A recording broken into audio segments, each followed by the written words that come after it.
টেনশনে আছে। রাজ্যের যত প্রজা আছে তারা নিয়মিত কর দেয় না। রাজ্যের যত দরিদ্র জনগণ আছে তাদেরকে আমি সাহায্য করতে পারি না। খুব টেনশনে আছে। আর এদিকে আমার সাহায্য হচ্ছে খুঁজেই পাই না। কি করি বলো ভাই? জনাব, অনেক কথাই বলার আছে। আমি তো সেদিন এখন আপনার সামনে কেন আসি না, কোথায় থাকে সবই তো আমি জানি। কি বলছো তুমি? কোথায় থাকে মানে? আমার একমাত্র পুত্র আমার রাজ্যে থাকবে, উড়ন্ত বলাকার মতো উড়িয়ে ঘুরে বেড়াবে, যেখানে খুশি সেখানে যাবে। কি সব আসলি সংকেত আমাকে দিচ্ছ? তা হচ্ছে না জনাব, জ্যোৎস্নার প্রেমে আবদ্ধ হয়ে গেছে আপনার। জ্যোৎস্না? জ্যোৎস্নার বংশকুল কিছুই নেই জনাব। এমন এক জায়গায় বাধা পড়েছে আপনার সাহায্যতা যে আপনি শুনলে আকাশ আকাশ থেকে পড়বে। কে জ্যোৎস্না?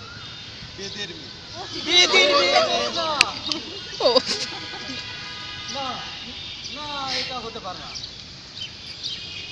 আমার ছেলে, আমার পুত্র, এই রাজ্যের ভবিষ্যৎ উত্তরাধিকারী, এগুলো বেদের মেয়ের সঙ্গে?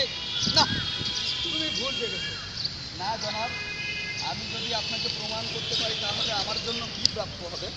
তাহলে তুমি তার কিছু প্রমাণস্বরূপ আমাকে ছবি ভিডিও দেখাতে পারো, তখন আমি বিশ্বাস করবো। এই আধুনিক যুগে জ্যোৎস্নার প্রেমের একমাত্র ভিডিও ক্লিপটি পারে তার প্রমাণ দিতে।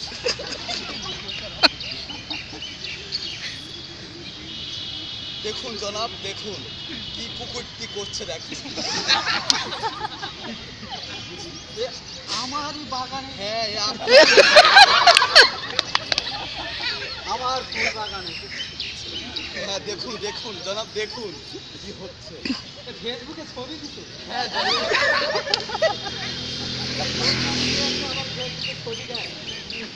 জনাব, আরো অনেক কিছুই আছে যা আপনার সামনে আমি প্রকাশ করতে লজ্জা পাচ্ছি। সেলিম, সেলিম, চলে এসো।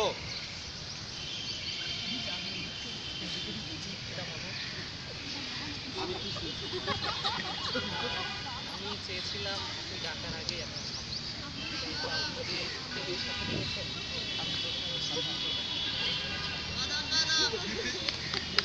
তুই ওই জ্যোৎস্নাকে সঙ্গে নিয়ে এসেছিল? আমি কথা বলা শুরু করার আগেই তুমি এই জ্যোৎস্নাকে সঙ্গে নিয়ে এসেছো? বাদাম বাঁচবে না মানে? কলা খাও। কলা খালেই তুমি বেঁচে যাবো। বাদাম বাদাম। কেন আপনি মানছেন না বাবা? আপনি আমার হৃদয়ের স্পন্দন একটু অনুভব করার চেষ্টা করুন। জ্যোৎস্নাকে ছাড়া আমি কখনোই বাঁচব না। সেই হতে পারে আপনার রাজ্যের, আপনার রাজপুত্রের যোগ্য উত্তরাধিকারী। উত্তরাধিকারিণী তুমি বলতে চাচ্ছ? ওই বেদের মেয়ে জ্যোৎস্নাকে আমি আমার রাজ্যের পুত্রবধূ করে নিয়ে আসবো? তুমি একজন রাজপুত্র, আমি দেশে থাকলে এটা কখনোই মেনে নিব না। আরে তো মহারাজ, না, এটা কখনোই হতে পারে না। কেন? কি আছে এমন তোমার যে তুমি আমার এই পুত্রকে জয় করে নিয়েছো? প্রেমের ক্ষেত্রে ধনী গরিব কোনো বাধা হতে পারে না। তাই? হ্যাঁ, কে বলেছে? আপনি আপনার রক্ত কেটে দেখুন আর আমার রক্ত কেটে দেখুন, তাহলে কি সম্পর্ক মেনে নিছো? কি বলেন আপনারা, মেনে নেবেন না? ঠিক আছে, আমি হেরে গেলাম। রাজ্যের রাজা হিসেবে আমি আমার পুত্রকে আর জ্যোৎস্না থাকতে